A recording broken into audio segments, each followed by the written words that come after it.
चलिए इस क्वेश्चन को देखिए, अच्छा क्वेश्चन है, बन जाएगा।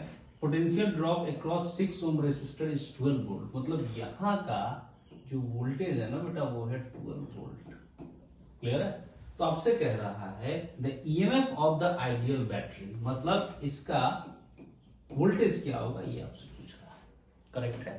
तो आप थोड़ा सा सोचिए कि और कुछ तो डेटा दिया हुआ नहीं है, तो जो डेटा दिया हुआ है उसी से कुछ कर सकते हैं हम लोग। तो इसका मतलब ये हुआ कि ये अगर 12 वोल्ट है तो ये भी 12 वोल्ट होगा, क्योंकि ये पैरेलल में है। क्लियर है?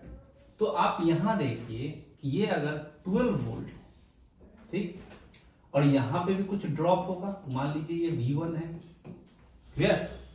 और ये जो V1 है मतलब 12 प्लस V1 जो होगा वो मोस्ट इक्वल टू 8 इंटू जो करंट इसमें फ्लो होगा। मान लीजिए यहाँ पे I1 है, ये I2 है, तो 8 इंटू I1 होगा।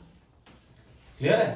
तो मैं आपको दो बातें दे रहा हूं, एक V1 आपके लिए अननोन है, दूसरा I1 आपके लिए अननोन है। क्लियर है? तो अब यहां पे आप देखिए कि ये बेटा आपका कितना है 12 वोल्ट। ध्यान से समझिएगा।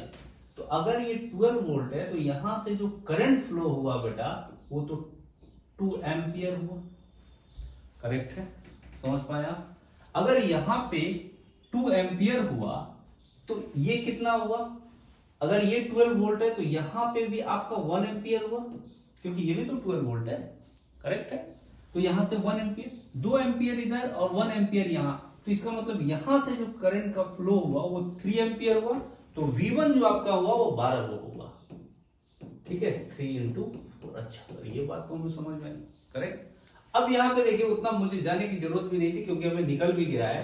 तो आप देखिए कि ये 12 हो गया और ये 12 हो गया। क्वेश्चन तो हमारा बस यही है कि E कितना है।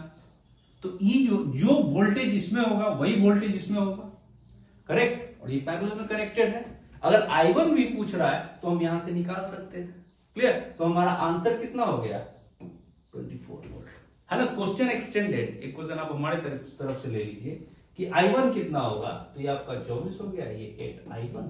तो I1 जो आपका हुआ 24, तो ये हो गया आपका 3 एम्पियर।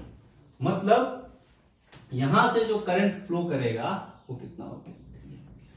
करेक्ट है? तो आप किस ऑप्शन के साथ जाएंगे? 24 वोल्ट। ओके।